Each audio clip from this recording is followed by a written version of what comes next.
The white liberal is the one who has perfected the art of posing as the Negro's friend and benefactor. In this political football game, the white liberal is able to use the Negro as a pawn or a weapon. Good afternoon, everyone, and welcome to another episode of Black Radicals. This is episode number 13, and we're still going strong. Today, we are joined by a very special guest. Perhaps one of the best orators we've had on a podcast so far. But it's not his oration that's captivating and enlightening, but his story, his biography, his theoretical and political reflections. It is a real privilege and honor to be talking to Elder Ashanti Alston. In this conversation, we look at his new book, Anarchist Panther, which was released this year by AK Press. Ashanti talks to us about his life during the civil rights movement, the effects of Black power on himself and his comrades, his time in prison and his praxis and thoughts on topics such as anarchism, nationalism, feminism, racism, all the good stuff.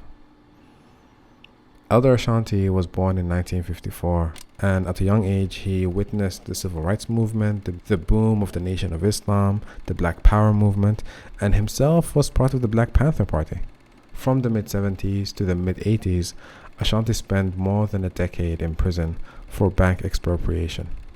Much of that time was spent reading and reflecting. In the book we discuss today, we get a glimpse into these reflections. And with that, I hope you enjoy today's conversation. Thank you. And it's an honor to be on here with you and meeting you and seeing you face to face as far as this goes. And to talk about my book. I'm still getting nervous talking about it because it's my first. And I'm like, oh my God, I'm going to get questions and all this other stuff. But that's a part of the process. And actually, I love that part of it, that we get to have a conversation. So I've been looking forward to this. If I may say, I think you should write much more and maybe, but but thank you for coming on, and maybe I would start off with what motivated you to write or collect these essays and produce this book, and what was the process behind everything? Well, so the book is a collection of writings I have done over the years, and none of the writings are actually recent. They're old. Only the newest thing in there is the introduction, which I had to write. The other things is transcribed talks. And it's funny because with the writings, I wrote them at different times. It was some I wrote when I had got out of prison. I think there might have been one that I wrote in prison. But it's all while I'm learning different things and coming to understand different things about the struggle, especially, the Black struggle, and wanting to communicate when I seen blind spots, or when I seen that maybe we need to have a different way of looking at certain aspects of our struggle, and I want to communicate it. And this is the anarchist part too, is that when I got out, I got to understand what zines are, right? And like, if you want your voice, you can just do a zine.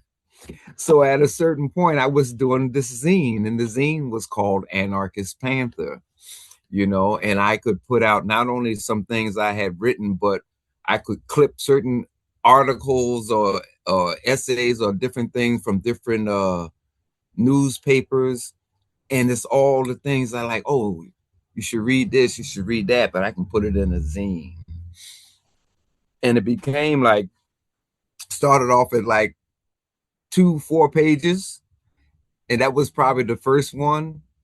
And the last one ended up being over 50 pages. And I'm like, I don't know if this can technically be called a zine anymore, but it was just more and more information I wanted to share. That whole thing, just sharing information, which is probably a Panther thing too. because it was the whole thing of you want to get information out so that people can have different ways of looking at what's going on, you know. Right. So AK Press came with the idea of putting it into a book. And it was exciting, but I'm gonna tell you, when it was finally done, and they had sent me like a box of a few samples, it took me 2 or 3, maybe 2 days to even open up the box because I was so scared. I'm like, oh, this is it, you know, like my first book. Oh, and imagining that I might do a book tour, I'm gonna get questions and like, Yeah. but the first book tour will come on September 1st, but I've had interviews in between, and everyone has been just great, and the opportunity to even go deeper into like certain questions people might have. I'm like, yeah, I want that back and forth. I want that back and forth. So it's here. That's You so know, the lovely to book is hear. here. Yeah. That's so lovely to hear. But in the spirit of going into in depth into these writings, I'm wondering if you can give us maybe like a historiography. So like maybe like a small sort of what was the significant moments um, in your life, because we know that, you know, that your what you talk about, for example, creating a university in prison, um, um, and your experience with the Black Panthers, and just even your life sort of corresponded a time in sort of black liberation, black struggle, you know, civil rights, and so on and so forth. I think, which is a quite a significant moment. So maybe you can give us a little bit of a biography. That would be very helpful. Yeah, because some of the writings and in some of the talks, I do give you some idea of my life, you know, the kind of autobiographical stuff. And in there is when I want to show like what events in my life helped me to become who I am. You know, this person in the United States, which we call the empire, you know, and what it was like coming up through this 1960s. And that 1960s period was just so profound, man. It was just, in some ways, it was just magical, especially for someone, a teenager, who's trying to understand all the stuff you're seeing on television. And I find that when I say television, because of younger folks, you have to imagine we didn't have cell phones, laptops. It was a television in the living room. And if you want to watch the news, it's 1 or 2 channels. If you're going to watch a movie, it's 1 or 2 channels. That was it. But you got to see what was going on in the world, and it was kind of a family affair. But we see in the civil rights movement, you know, so we're seeing demonstrations, marches, sit-ins, and you're watching the reaction of white society. And civil rights movements are very disciplined movements. They're nonviolent for the most part. That's their practice. That's their principle. They're on the nonviolent thing. But the reaction of the white folks, from just John Q. Citizen to the police and other public officials, was so racist that you're going to spit on people. You're going to put your cigarette butts out on them. You're going to get the fire hoses out and just flush them down the street like they're roaches. You know, we would see that, and it's like, anger, anger that you would do this to people, and people that are my people, you know. So during the 60s, the 67 rebellions, and I talk about it in the things, significant points. My hometown had a rebellion, but it's a small town, not like Newark, New Jersey, or Detroit, Michigan, or Los Angeles, California. But the fact that there was a gun manufacturing place outside of the town that blacks were able to get to and bring back crates of M1 rifles, they ran the police out. They kept the state troopers out. And it wasn't until, the government sends in the National Guard with the soldiers and the tanks that they were able to take it over.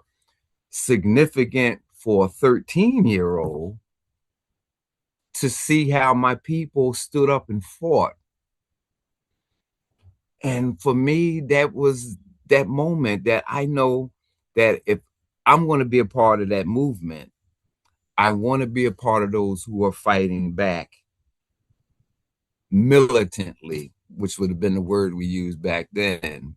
So the term Black Power was very popular then. It was gaining so much attraction that love for being Black, being African, my generation, like, it felt like we took that to heart, no longer, the other words they use. And usually I will use, I don't know if the N word is okay to use, but I tend to use it, cause that whole nigger thing, I mean, they kidnapped us for 400 years, put us in slavery, and you treat us like this, and you get us to believe we are niggers, you're niggers, which means that self-esteem, self-assertion, we got a real problem with expressing that. But the Black Power movement and that movement of the 60s, them walls were breaking down. We was like really starting to feel a sense of pride and power. So that's that era I came up in, and like I have not veered from that since. So I do share that, and I share it a lot of talks that I do. I share that, and that part I'm happy is in the book. And hopefully, what I'm doing now is to get back into memoir writing, because I'm not a real writer, but I want to get more intimate with a memoir, to get the reader to feel like I want you right here with me from that teenager on up, to know what it feels like to be involved with this revolutionary movement, to know the ups and downs, to know the challenges and everything. But I want the reader to come out of here knowing, yes, we can still win. I want you to be inspired, because even at 72 now, I'm still inspired. I still feel like we can win. The challenges is different. So the parts of that come out in there, and then the things that I learned in prison, reading the psychologies, reading the feminisms, those things I write about, because I want people to get what it is to be open to different ways of looking at your situation. And a big part for me was, as a member of the Black Panther Party, we did really well for a certain period of time. And then the counterintelligence program of the government and the media and others were able to crush us. And sitting in prison, I had time to think about it, but with the lenses of the feminisms, the radical feminisms, the radical psychologies, Fanon and others, and then critical theory, and then the anarchisms. And I'm seeing things now that I did not see when we were in our communities, in the movement, in the underground and stuff. And I'm really wanting to get to the point where I can write and share these new insights that I'm getting. And it did lead me away from the Marxism, Leninisms and stuff like that, because at that point I'm feeling like that was one of the problems, that we locked into something that had us believing that the only way we could do this was the small group of what I call brainiacs, the brilliant people up top who are making all the decisions for us, who are the cadre, who are the cannon fodder. Like, no, there's other ways we can do this. So to be able to write about it, I was just writing in the moments, not ever thinking that it's going to be some point it's going to be captured in a book.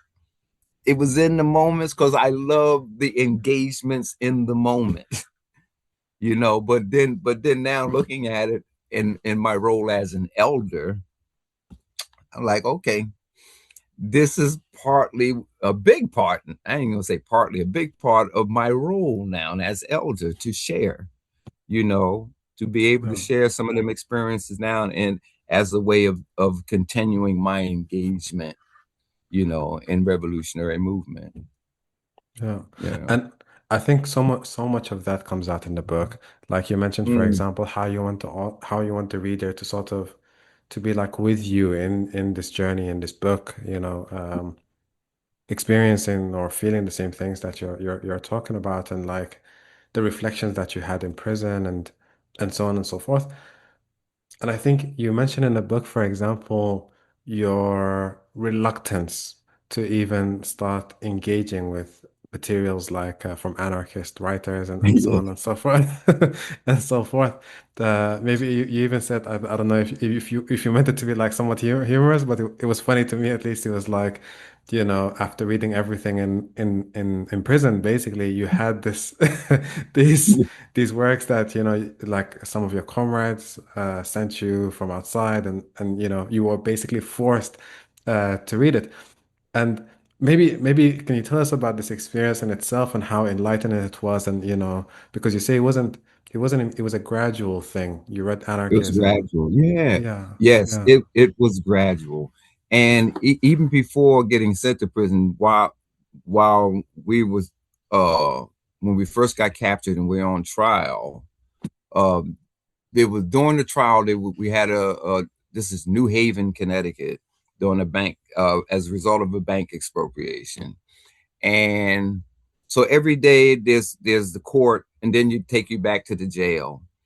But sometimes one of your supporters might give you something to read, and your lawyer give it to you. And one of my supporters, this woman, gave me this book, and the book was Eric Fromm, and it was called Art of Loving. Me thinking, Art of Loving, is she flirting with me? Right? And so then I'm back in my cell, and it just happens to be like I don't really have much to read.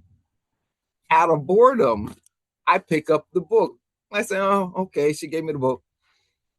And then I'm reading, I'm like, whoa, this is the first time I have ever read anything that explores love in all its manifestations from a political perspective of a psychologist who was part of Freud's school, but he went into the movement, the socialist direction. So that book really opened me up. And then I want to read all of his stuff, everything I can get. And one of his other books was Fear of Freedom. And like, wow, to understand how an oppressed person gets to like submit to that kind of oppression, that domination, to the point where they're actually afraid to be free. And I would think of enslaved Africans on the plantation who could have escaped, but couldn't overcome the fear. And you would hear stories about Harriet Tubman. Harriet Tubman said that she could have freed a whole lot more Africans if they only knew they were free, or if they could overcome the fear. And that part brought back Fanon, reading Frantz Fanon and other stuff. Like, I want to get more to that psychology of the person who is colonized, because it can't just be through handing them something, say, read this, coming to this political meeting that only deals with head stuff, but never deals with like, oh, this thing is all enemy. So things like that I wanted to communicate. And if it wasn't through like a talk, then sometimes I would sit down and write. So one of the essays in there, uh, it's pretty much from how that period impact me in reading the different psychologies, from Eric Fromm to Wilhelm Reich, um, um, and at some point getting a copy again of Frantz Fanon, because then it felt like, man, I think I read Fanon on the street, We had to. It was a struggle because the man don't write simple. But I did get it. But now reading it a second time, it's like I was reading for the first time because I realized that I'm learning more, So that whole process of like, when you're open up to learning, you may come to see that something you read years ago and you read it again, and it's like, I never realized that, because it was your level of understanding at the time. I want that to come out of even how a person sees my anarchism. You gotta be open. So it's beyond the classics, it's not like you gotta read the classics. Just be open, be open. Yeah. So the book, I feel like it does reflect that. Even at the end, I think it's at the end, one of the essays with me and William C. Anderson, it's the Black Anarchist Futures. And there is just the chance to reflect with the reader at the time, the audience, like the process of learning, being open, and sometimes being challenged that you got to do things differently. You got to face who you are in this process, not just that external enemy, but it's a very multi-dimensional thing. So hopefully them things come out if someone reads the book. Hopefully. One of the things which is so interesting, you go into prison and then you start, reading these books, and these books, you reread them again, and you're introduced to new literature, and you're developing it. And I'm wondering, maybe maybe if I can get like maybe a sense of like, on the one hand, obviously you have like the organization, the Black Panthers, which meant so much to you, which was, followed a certain tradition, whether it's Marxist Leninist, whether a tradition that now you're sort of, not completely detaching yourself, but slowly, moving, not, I wouldn't say moving away, but like, you're seeing the critical aspects that, you're critiquing it from like a very, very, from different perspective. And then simultaneously you're coming into this new sort of, anarchism, this new sort of feminism, this new sort of critical theory. How is that tension for you? Yeah. The tension between the being in the Black Panther Party experience and then see myself moving towards an anarchisms. I always acknowledge that in the ways that the Black Panther experience prepared me for this next journey, because there was always the emphasis on learning, and it was always in group. And even with the Marxism, Leninism,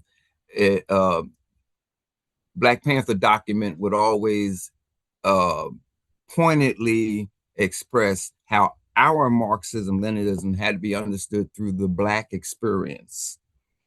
And because of that, we came to different conclusions, different from what the traditional Marxist Leninists would come to. We were not talking about, the proletariat, the working class, still talk class struggle. We definitely understood how a class analysis was important, even to understand like the dialectical materialist way of thinking and stuff. Even back then, even the historical, I have moved away from the historical, but I still feel like the dialectical part, that process of understanding the world and the unity of opposites and all that stuff, still so much was so helpful, and I still feel helpful for me today. And I still feel like a class analysis, I wouldn't toss it out. I just put it in a certain place now. It doesn't become all consuming for me. But the Panther Party helped because it was like your commitment to the struggle, praxis that you're going to learn in the process of organizing and learning the ways to fight back and to move towards your goals. All of that is important, so important, and that stays with me, because even with the anarchisms, which would have me in conflict with some of the traditional classical anarchists, I'm still a nationalist. I still consider myself a revolutionary nationalist, which for us it means my first commitment is always going to be for the liberation of Black people. It is not that it's going to be the establishment of a Black state.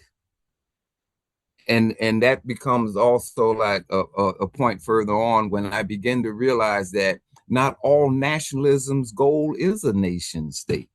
You gotta learn it through the experience of the peoples who identify as a their movement to having a nationalist aspect. And that was an eye opener for me, because I know that I'm not fighting for a nation state, but I am fighting for the total liberation of my people, the self-determination of my people. So the anarchisms that I was learning, if I'm reading Kropotkin, Bakunin, all them cats, Malatesta, whoever, it has to show me a relevance to the struggle that I am immediately engaged in. And I'm not going to treat any of them, just like in the Panther Party, we did not treat Marx and Lenin stuff as Bible. My anarchism has also got to be relevant to me.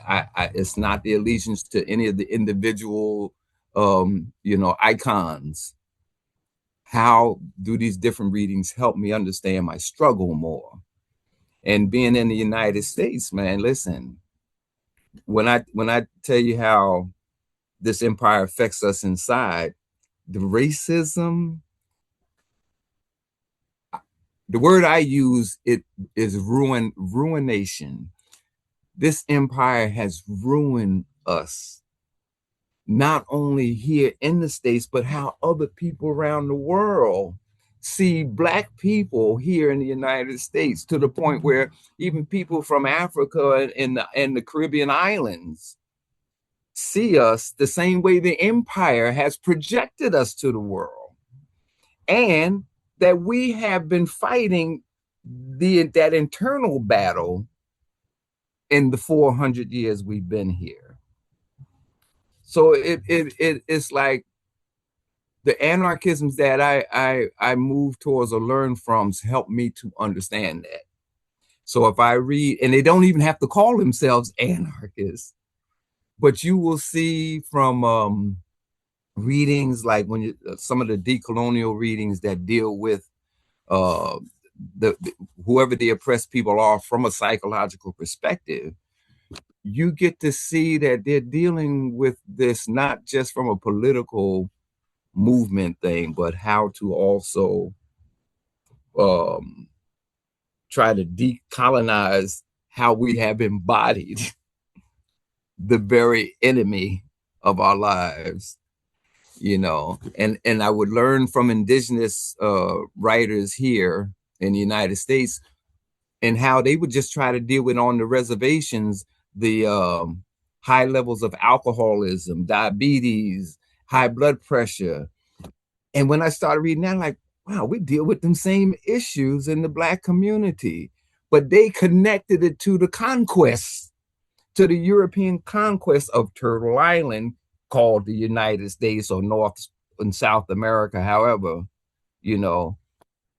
So it's again like, if one is going to apply an anarchism, it has to deal with looking at as many authoritarian tentacles connected to you and how to start chopping them off. And it really makes you see that our struggle is really very multidimensional. And the goal is to, like a society, like the Zapatistas say, a world where many worlds exist, where there's no more of these capitalist systems and racist systems and imperial systems that are going to keep dominating the world and keep maintaining all the different hierarchies. Anarchisms have to move on breaking down as many hierarchies as we understand. And I'm saying back in the 60s, we understood some. And to our detriment, the ones we didn't really understand played a part in our destruction. So that's Right. why, like, even now, the sexism and the authoritarianisms, they're very important for me to address. Mm. But that's all the stuff, and it's like you can't do that if you're just going to stay locked into certain ways of being or understanding this world. I think one of the essays too might be beyond nationalism, but not without it. And that for me is trying to indicate, like, what are those things about nationalism that helps us to survive, and then maybe what parts of nationalism that we may have to, like, say, not that part.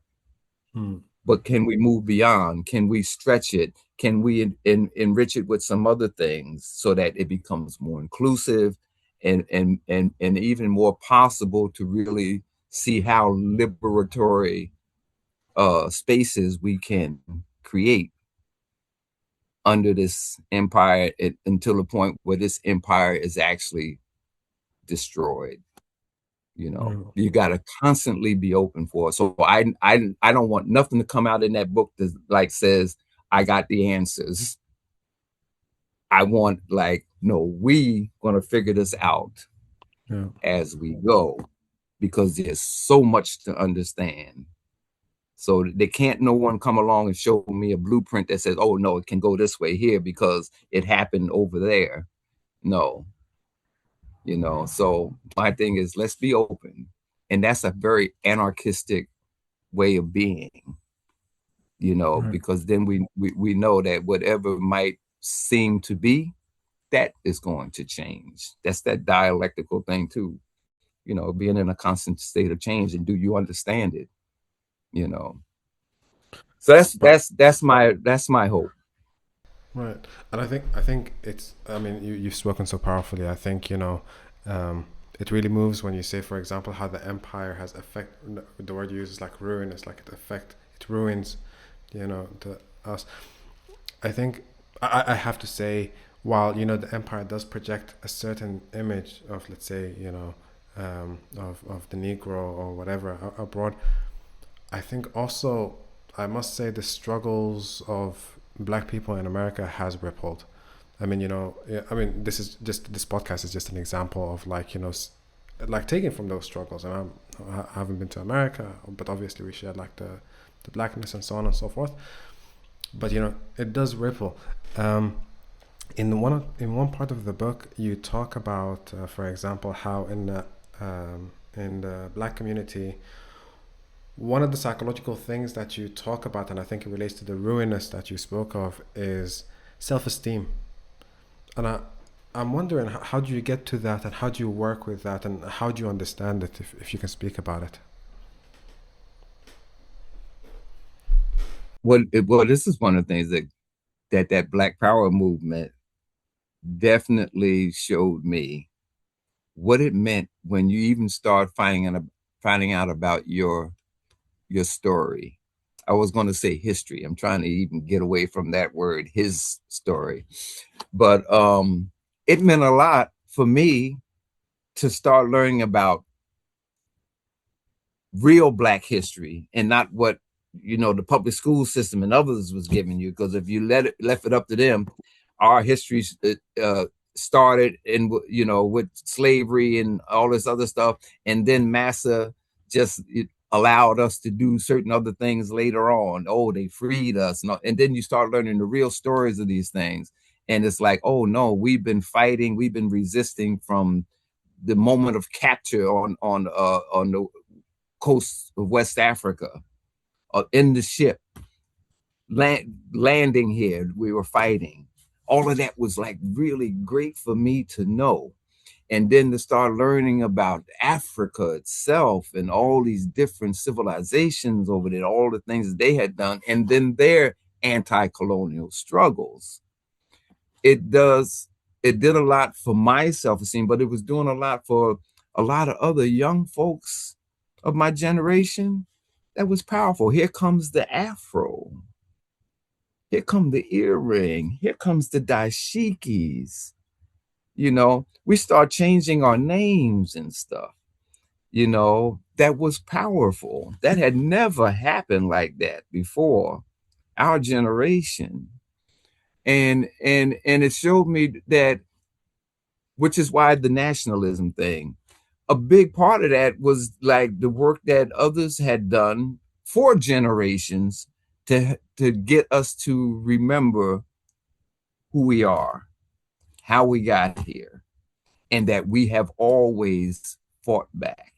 We have always done it in so many different ways, and not only the physical fight back, how we have tried to maintain families, how we have tried to build our own institutions, how we have tried to feed ourselves when the circumstances were preventing us from doing it. How can we be creative? I'm seeing all of this, and people are seeing all of this. So here comes groups now, not the NAACP and the Urban League, and I don't know for the readers, NAACP or listeners at this point, National Association for the Advancement of Colored People. So that organization is over 100 years old. So colored people was the language used. They still maintain it. Urban League, National Urban League, it was a Black organization, but pretty liberal. So, and the NAACP too, at the point of the 1960s and 70s, and probably still to this day. But Black Power was bringing about different organizations now. And groups like the Nation of Islam, which had been around since the 30s, they became, with Malcolm X's impact, people were also getting a lot from the Nation of Islam. So now all these groups is popping up, and groups now like the Black Panther Party. And it wasn't the only one, but it was others that was embracing a cultural aspect and organizing in the community around needs aspect and a capacity to fight back. All of them was helping with a sense of self-esteem. I was just sharing with somebody the other day, just to give you one example. Black Panther Party is known for the breakfast program. The thing with the breakfast program is Panthers trying to meet a urgent need in the community so the kids don't have to go to school hungry. I don't know how much has been written about how that impacted people in them communities when Panthers set up a breakfast program. One, the kids are coming in to get fed. A lot of times the parents were reluctant to allow their kids to come in, and then once they did, for them to actually come in just to check it out because of fear, right? And this is that whole thing around, the nigger part, or what, what's his name? Cornel West would call the niggerization of Black people, where the fear is instilled in us so deep that we don't talk to each other. We don't come to support each other. But what happens when a group is consistently doing work? You see they're there to serve the kids. You see they're there for you. And at some point you decide, I know the media said they're dangerous, but I'm going to go check them out. And then you realize the good work they're doing. And then here is your fears being put down. And you're opening up now to a relationship with this group that's a very militant group, but they're here for you. It meant a lot for the parent. It meant a lot for the children just to be fed by Black people who you've been taught not to trust each other, but they're here for you every day.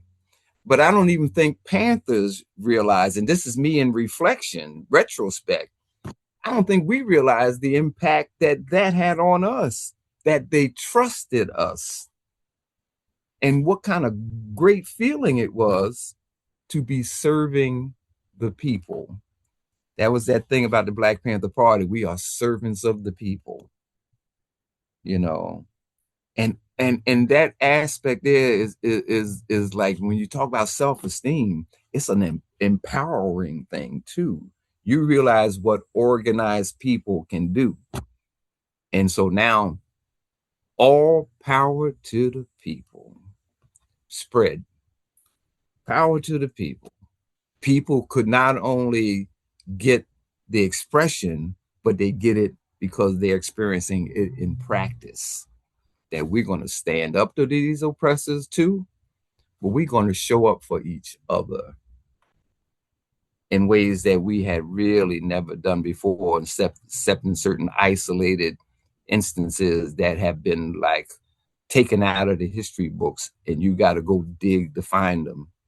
You know, it meant that much. And so that's the things I think we got to still bring back today, that part, but bring it back with really different times. These times is not the 60s and 70s. And I think a big part of that is understanding that we still got to deal with the depth of a colonized mentality, a colonized way of being that makes it difficult for us to come together face to face, trust each other, and show up for each other. That's the challenge. That's so powerful, and I can just picture it or imagine it, like, you know, with these breakfast clubs, breakfast programs, where all these kids come together. It sounds so wonderful, and I'm wondering. I mean, maybe this is just a little bit off the topic, but how do you imagine that would happen today? If you have like I don't know, a thought. Okay, now, and so the first thing, I ain't saying I ain't got all the answers. I don't know if I got any answers. I got some indications. And again, it comes from the psychological aspect, right? The things we were able to do then, when it was a strong revolutionary movement in the United States. So it was not just Panthers. You're talking about the Puerto Rican independence movement, the American Indian movement, the Chicano liberation struggle, the poor whites in the Appalachian Mountains, and then being connected to all other kind of revolutionary movements around the world, including support from Cuba, China, North Korea, Algeria, and other parts of Africa. It ain't that anymore. But when it was strong, it was face to face. It had to be. The only tech we had was the television that was in the living room. We had to talk with each other. We had to confront each other. We had to work in communities. Today, the level of technology is such that it has really divorced us from possibilities of face to face. That screen, the telephone, all that stuff. You got generations now whose social skills are such that they're afraid to meet other people. Yet the goal to any change is meeting people face to face. Again, the anarchism, face to face, not, you know, that thing, right? Face to face. And so the indications is that we have got to move towards face to face, actually meeting people. If you don't know how, then learn. You may not get it from the things you've been having in the study group because you're reading the latest ideological thing and all that other stuff.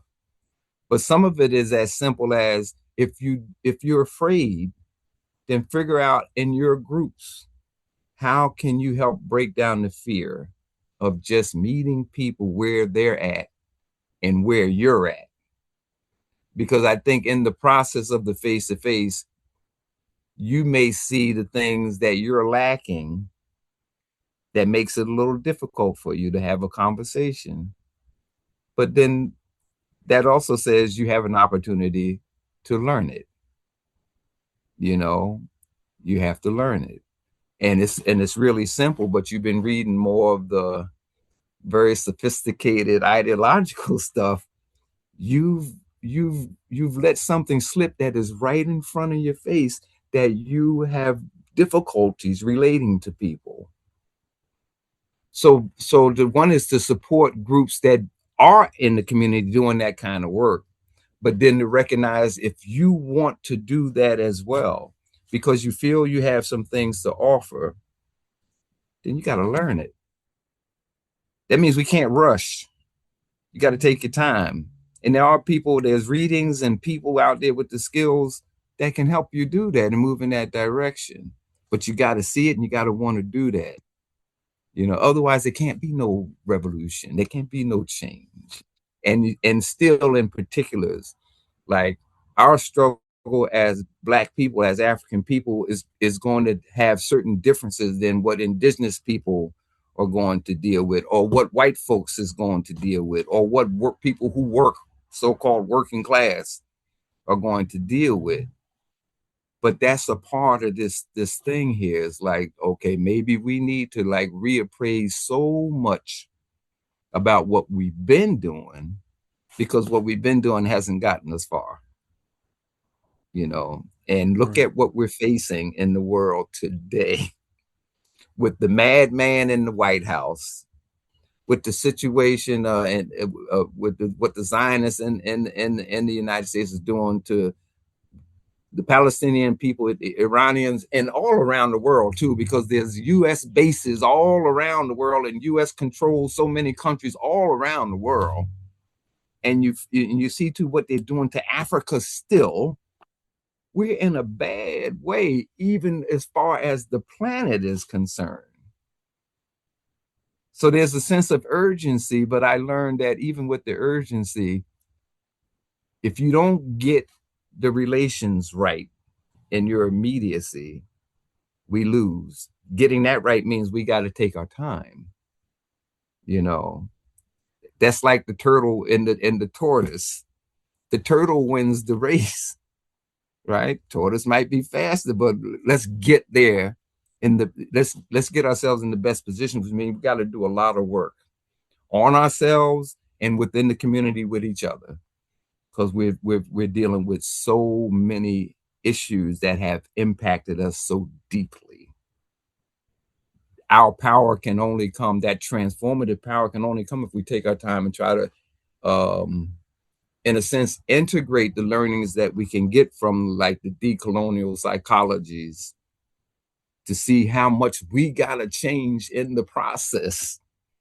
And another, the anarchist thing, to be prefigurative in what we're doing. Like, can we imagine what kind of human beings we have to be in a new world? Can we figure out how to start moving towards that as we are fighting this monster?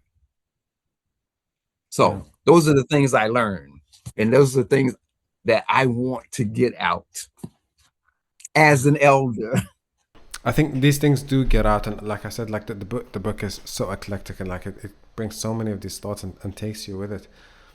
And I guess I want to switch gears a little bit and talk about one aspect of the book that I thought was quite interesting, especially for Black folk, which is, you mentioned that I think somewhere in the beginning or in the middle of the book, where anarchism, the received wisdom of anarchism, or the books that are already available, was it for a particular time and a particular circumstance, for particular people.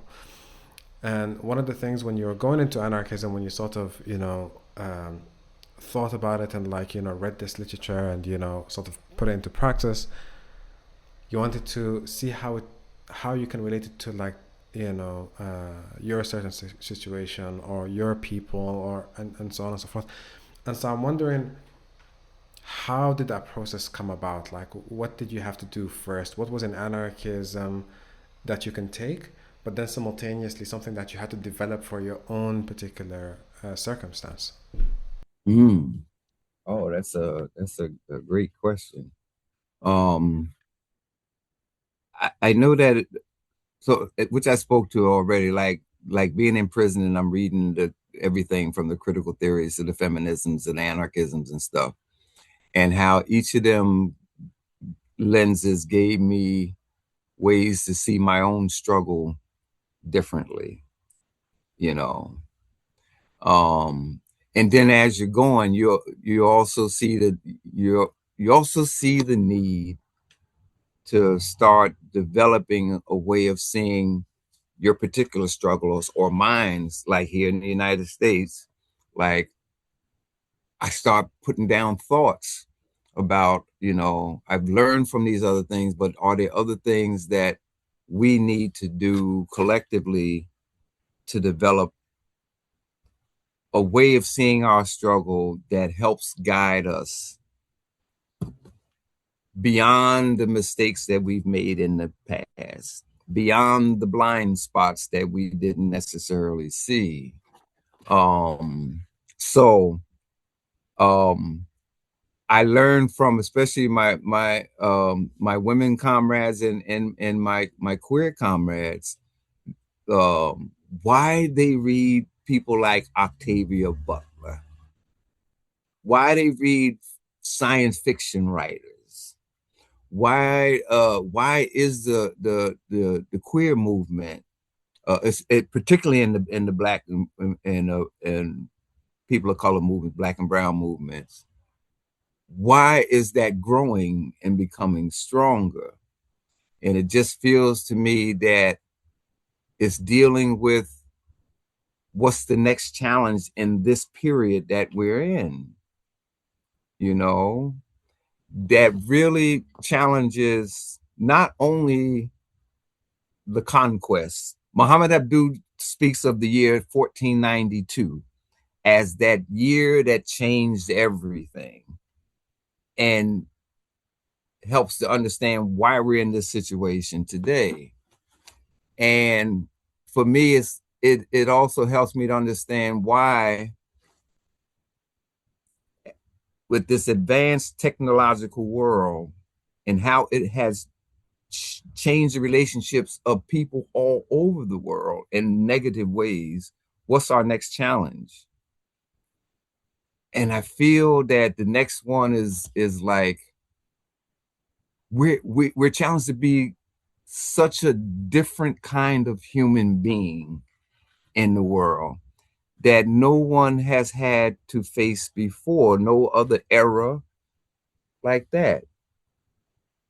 The technologies and sciences could theoretically eliminate poverty and so many other things, all the other things that we need to live a decent, healthy life, and to think about a life of flourishing as a term that I've heard more so lately.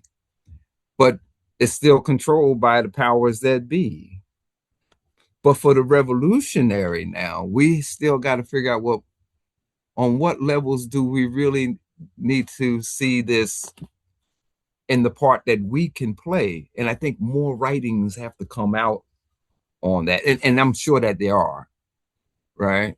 But I feel like maybe movements and people in general, we need to start accessing them, because it shows not answers, but possibilities and questions that happens or should happen at the same time that you're trying to confront different oppressions, different oppressive forces. Queer, for me, has come to mean that we're facing a world of new possibilities in the ways of being, right?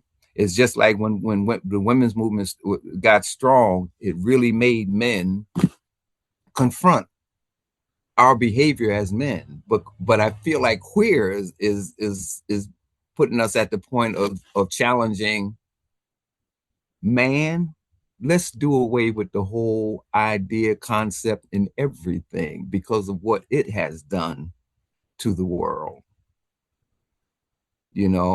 and that's so different. But I recognize even with me, it's still in like early stages. And I look at it like, what a wonderful place to be in these stages, because that means we all can participate in this.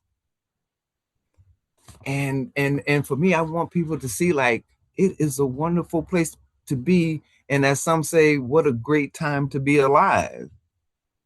With all that we go through, we're at a space here a place here that we can imagine a world like no other time in history, other than how science fiction writers sometimes give us hints of possibilities. You know, who would think that science fiction writers would be ones who could give us them kind of guides or just hints or just possible ways of imagining, you know. So that's where I think we at now, but it's like, nope, I ain't got no answers. I'm just happy to be in the process. I want people to see, be in the process, in all the different ways that you can be in the process. Yeah. Yeah. Yeah. I mean, maybe I have one last question, and I think this is maybe answer answer it like as wide as widely as you want to, but I think rarely authors get to dictate how their book is received. And maybe this is unfortunate or unfortunate, for better or for worse, whatever. But for you personally, how would you like your book to be received? I would like it to be received primarily from my community. I would like for them to receive it primarily. Because I feel like we still got some issues we got to address. And also because I want us to not give up on imagining that we can be free, that we can create a world we deserve, and in collaboration with all other people who are struggling in their ways for the same things. Other than that, I want people to receive it as a book that promotes openness, even openness to mystery, in the sense of you ain't got to have it all. You don't have to have all the answers, you know. But to be in the journey is like, you know, you may experience some things that are just, you know, blessings, you know, openings for you in your life in ways that you never even imagined. You know, I it makes me think of um oh, I forget whose particular journey it was, but you start off on a journey as a certain kind of person, but then as you go through certain portals in the journey, each one is also showing you your own possibilities of how you are in the world.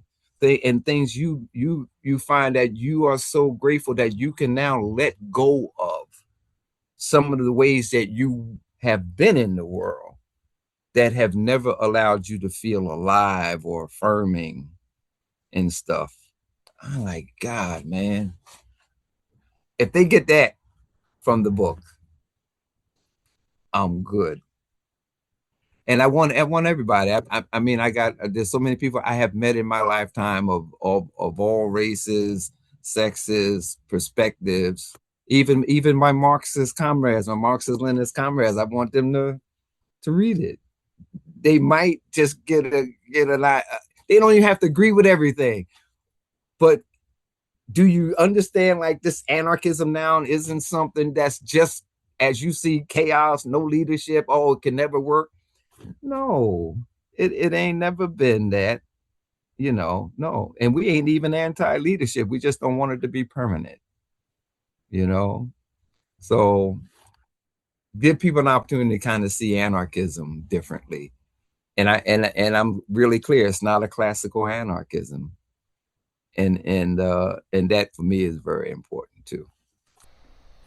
Okay, I mean, just speaking as a Marxist myself, like your book for me was very eye-opening, very fascinating. It was a journey. It was so many different insights, and to see your to put your heart and soul. I know this is like an accumulation of like different works throughout the years, to come out and to understand what an important journey it was, and like how, you know, transformative it was, and like, you know, dealing with there was like part of the book where it was just a bunch of questions that you kept on asking, you know, and I thought this was so powerful and something that we, like you said, right, like we're all going towards it. We all have liberatory horizons, and I think we can take from each other different things, and I really appreciated that about the book.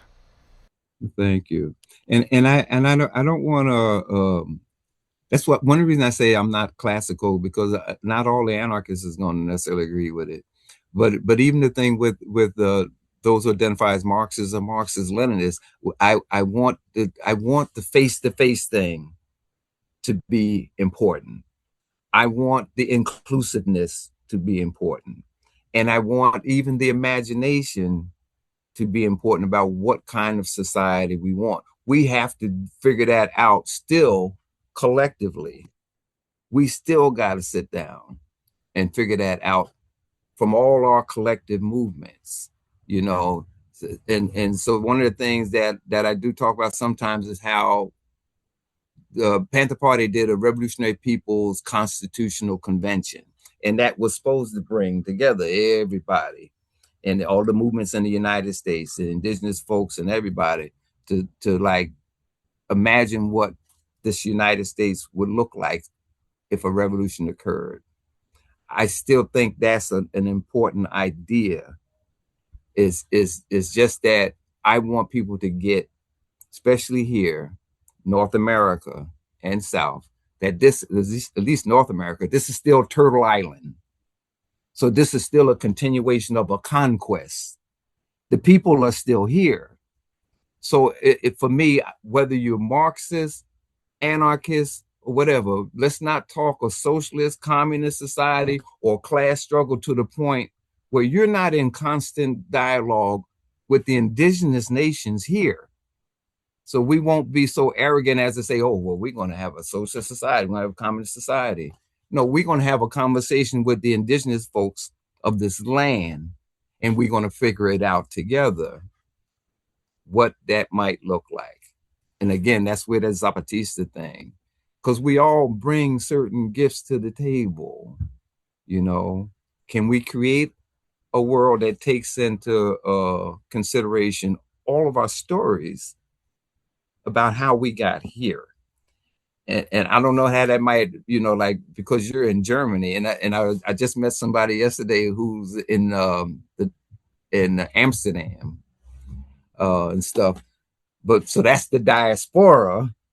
But I do know here, man, like, don't get so quick to declare what you want if you're not in constant dialogue with the indigenous folks of whatever land you're at, you know. And I learned a long time ago that there's indigenous folks in Europe too, you know. So Europe came about at a certain time, you know, but there's others who still, you know, oppose that idea of Europe. Yeah. That's my thinking. No, but I think honestly, this is so powerful. For me, I'm from Sudan, so I was part of the Sudanese revolution, and just while I was reading your book and when you're talking right now about like the breakfast programs and so on and so forth, during the moment of revolt in Sudan, for example, in 2018 and 19, these words would have been, I mean, obviously, you can only do we have the privilege of retrospect right now, but these words would have been so fruitful in understanding how like these social relations and how like being in community with each other and like creating like these kinds of programs where you need to sharpen your sense of solidarity and community and stuff like this. This I think is very, very important and something I appreciate about this conversation and this book. I thank you for them words, and I hope my book has good impact, and all errors are mine. But I am in this to learn. I am still in this to learn. I'm always open to feedback. I invite it, because that is that democratic process that can help nourish the good things about being in this struggle, that can keep it on the right track. if that goes, that movement goes. And that's that Panther experience too. When the democracy within the Panther Party broke down, it was easy for the counterintelligence program to do their thing. So the back and forth, the dialogue, the debate is all important stuff. We cannot shy away from conflict. We can work conflict to make us better and not avoid it. And then here you got the liberalism that Mao Zedong talks about, that becomes a corrosive in the unity of your movement. No, let's get okay with conflict, with tension, and we can work this. We're different. We all got different views, and we can still work it. So if we do that, how can we lose? The empires, wherever they are in the world, need to come down, and we're living in a good time. And power to the people, man. That's really powerful. Power to the people. Right on. But Ashanti, thank you so much for your time today. And I'm sure this conversation could have gone on for so long, but hopefully it's one of many. And it would just be a dream to have you back on whenever you have some more writing or some more thoughts. And we'll love to have you back on sometime soon. And I hope you have a lovely rest of the day. Thank you, and you too. Let's do it again.